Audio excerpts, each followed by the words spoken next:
you can't leave yet. Up next, Kelly, talking about following your passion. Oh dear, I thought we were not going to show this. Oh No. my.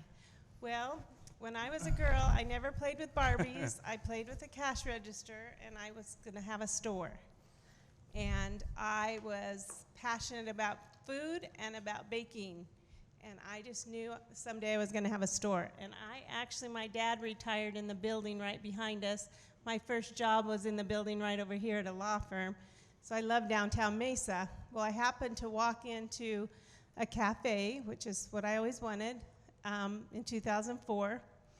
And I met the owner, and I said, hey, I am so jealous. This is exactly what I've always wanted. And he said to me, well, here's my card. I might be selling. I thought, oh, I'll never hear from him. Well, a week later, I was at a resort doing a staycation. I get this phone call. It's him. He says, hey, let's meet up. So we met at Denny's right down here on Main Street.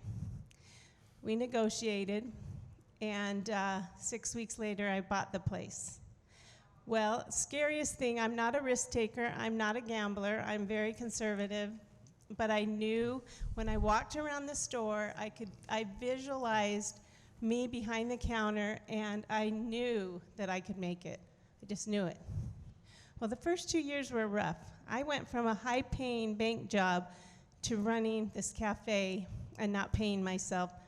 There were a few days when I would sit on the floor and cry, thinking, what did I just do?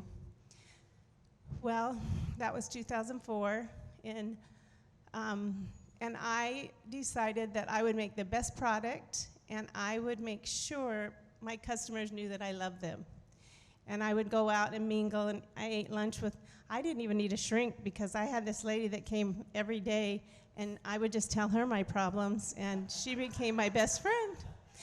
I went to her funeral too. And so I built this community of people that I absolutely loved. That's what I miss most about selling. It was like having 100 friends for lunch every day. Well, in 2009, we get a phone call, and I thought it was a salesman. I wasn't going to take the call, and Nick says, you better take this call. It's TLC. And I said, who the hell is TLC? And he says, the Discovery Channel? Okay, so I get on the phone. They said, you've been selected to be in our top 10 bakery episode. We'd like to come film in November. And I said, okay. So they showed up. They filmed from 7 in the morning till 5 at night. And then it was for like a 4-minute clip, which Sean looks about 12 in it. You'll see him with braces. I think Sean got a lot of community from working for me. Christy worked for me, did my books. Rissa, who was in the summit yesterday, worked for me. So all of the friends of Sean's community worked for me, some better than others. So anyway, we were on this show, and we went from doing, I think when I bought the place, it was making about $100,000 a year. I was up to about $300,000 a year. When this aired, we did $150,000 more that year. In fact, the next day, I wasn't here when it aired. Nick got all these emails for the Better Than Sex Brownie that I might have said on national TV.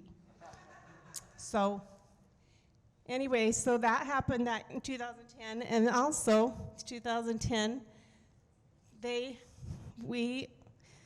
I did a photo shoot which is pretty embarrassing, in Phoenix Magazine, and somebody found it in Costco and bought me about 10 of them. And I had to wear my cookies. So my best friend made me a squash blossom with cookies and brownies.